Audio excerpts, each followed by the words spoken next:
On the final day of their unconventional marriage, Claire reveals a jaw-dropping secret that shakes Andrew to his core.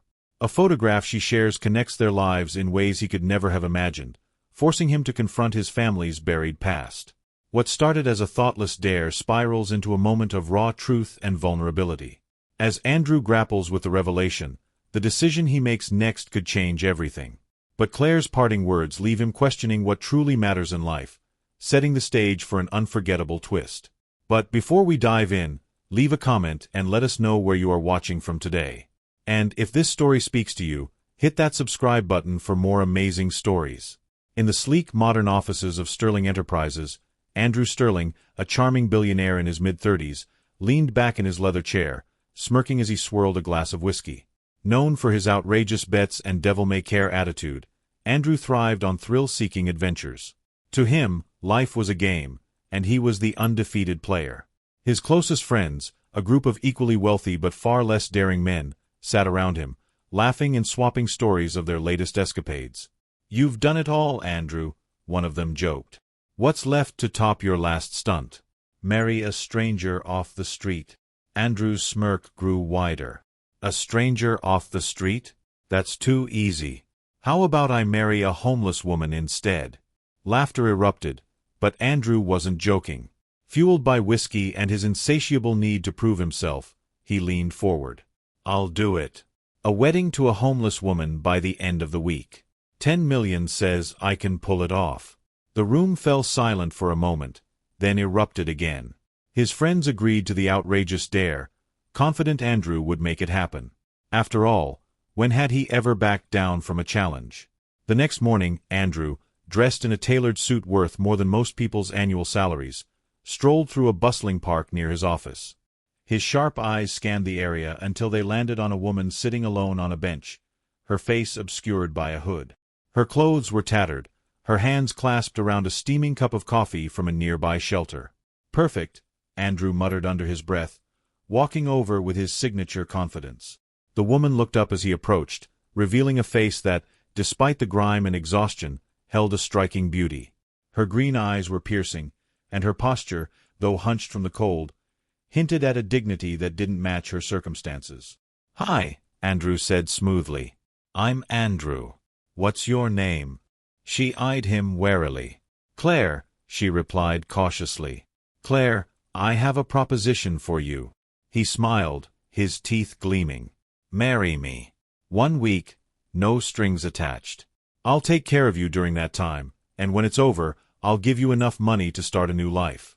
Claire blinked, her expression unreadable. "Is this some kind of joke?" "No joke," Andrew assured her. "I think we could help each other.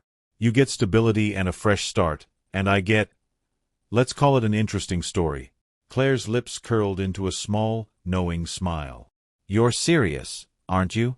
"As serious as I've ever been," Andrew replied. 2 days later, the unlikeliest of weddings took place in Andrew's lavish penthouse. Claire traded her ragged clothes for a designer wedding gown, though she insisted on keeping her simple demeanor. The ceremony was small, attended only by Andrew's friends, who snickered and whispered behind their champagne flutes.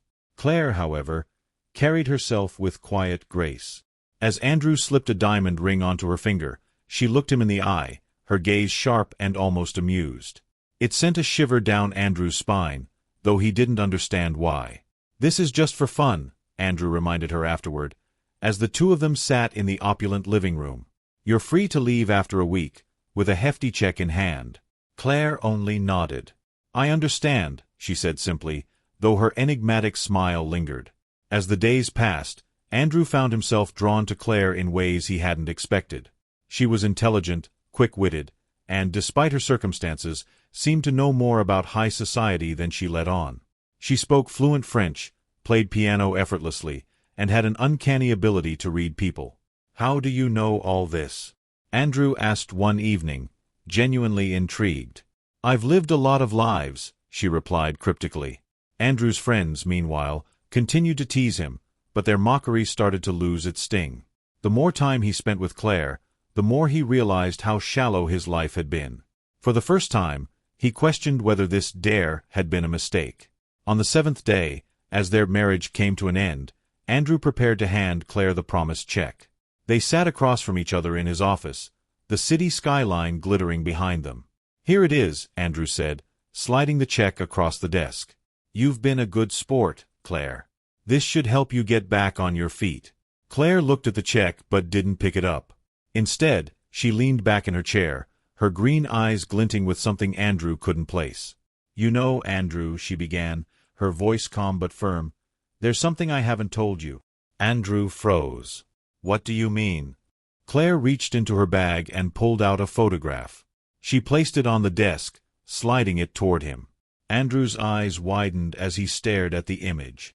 It was a picture of a younger Claire, dressed in elegant clothing, standing beside a man Andrew recognized immediately. That's my father," Andrew stammered, his voice barely a whisper. "Yes," Claire said, her tone steady. "Your father was my stepfather. Before he married your mother, he was married to mine. When he passed, your family cut us off entirely. I lost everything. My home, my family, my future." Andrew's mind raced, piecing together the fragments of her story. "Why didn't you tell me this sooner?" "Because I needed you to see me as I am now," Claire said. "Not as some relic of your family's past, but as a person. I didn't want your pity. I wanted your respect." Andrew sat in stunned silence, the weight of her words sinking in. For the first time, he realized how little he truly understood about the people around him, their struggles, and their strength. "I had no idea," he said finally, his voice filled with regret. "I'm so sorry, Claire." "I don't need your apology," Claire replied. "What I want is for you to think about what you value in life. Money, power, or something deeper." As she stood to leave, Andrew stopped her. "Wait," he said, his voice trembling. What if we gave this a real chance? No dares, no games. Just us." Claire studied him for a long moment, her expression softening. "That depends," she said.